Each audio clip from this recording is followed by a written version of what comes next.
And so, in the Battle of Yamama, Abu Bakr as-Siddiq radiallahu anhu, he sent the first army in the Battle of Yamama between the Muslim and the army of Musaylama al-Kadhab, a fake prophet who claimed to be a prophet, but he was actually not a real prophet, because we know the final messenger was Prophet Muhammad sallallahu alaihi wasallam. So there was this guy, after the demise of the prophet passed on. There was a guy, his name was Musaylama al-Kadhab. He said that I'm a prophet. It's fake, lie. And so Abu Bakr radiallahu anh, he sent an army to fight this fake prophet, because this is a problem. This is a problem for the Muslim community. If this matter was not handled by Abu Bakr radiallahu anh, Musaylama al-Kadhab would influence many other Arabs into believing that he was the final prophet. And so Abu Bakr as-Siddiq radiallahu anh, he sent the first army led by Ikrimah ibn Abi Jahl. But sadly, due to the massive amount of Musaylama's army, okay, they were 40,000 strong. The army of Musaylama, 40,000 strong. The army led by Ikrimah ibn Abi Jahl, they were defeated in the first round of the battle. And so, they fall back. Abu Bakr as-Siddiq radiallahu anh sent a second army. Now the second army was led by who? Led by Khalid ibn al-Walid. And amongst those in the army of Khalid ibn al-Walid was the companion Al-Barra ibn Malik al-Ansari radiallahu anh, our main character for this story. And so, they departed for Najd. The two armies faced each other on the ground of Al-Yamama in Najd, which was the east side of the Arabian Peninsula. So on the west side, you have Mecca, Medina, Ta'if. These are all regarded to be on the western side of the Arabian Peninsula. Whereas for Najd, okay, which is Riyadh today, it's considered to be on the eastern side. And so the army of Muslim from Medina, from the west, they marched to the east, to Najd. And they met the army of Musaylama in Al-Yamama, a place called Yamama. And so what happened? Do you think the Muslim won from the very first round again? No. They were pushed back. The army was led by Khalid al-Walid, and yet they were pushed back because the army of Musaylama al-Kadhab was very strong. They were all trained armies, trained soldiers.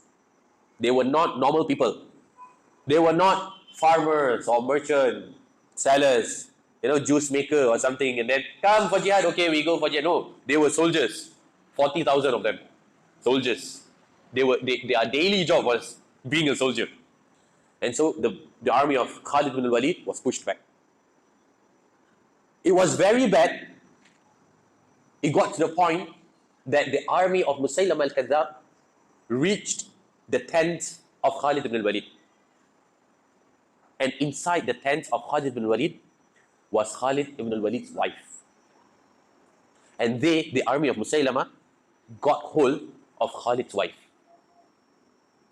And they nearly killed her. Except that one of the army of Musaylama al-Kadhab said, do not kill her. I be her guarantor. I guarantee her life. Do not kill her. I'm the guarantor. I will protect her. And so the army of Musaylama, they abstained from killing her because one of them said, do not kill her.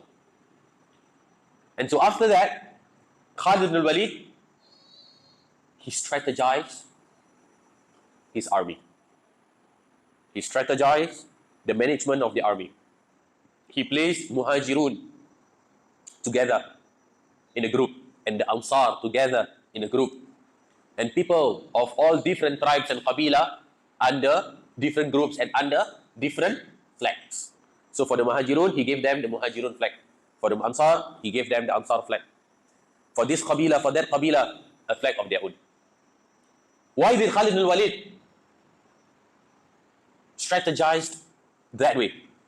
Because he wanted them to fight lillahi ta'ala, and they were driven by the brotherhood of the ties that they have in their own tribe or in their own blood. So as I was saying, the analogy was that imagine if you have the people of Tampines, the people of Bedok, the people of Kalang, the people of Bukit Batok, the people of Jurong, right?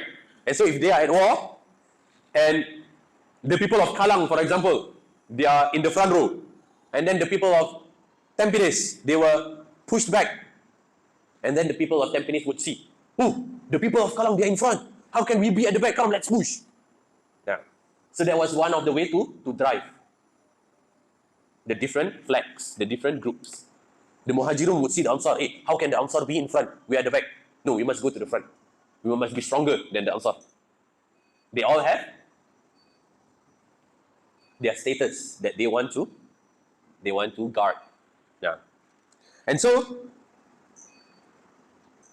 the story continues where the author of the book, Sheikh Abdul Rahman Ra'fat al-Basha, said that there were many stories of how different warriors from the Sahaba showed such exemplary bravery and courage in those battles.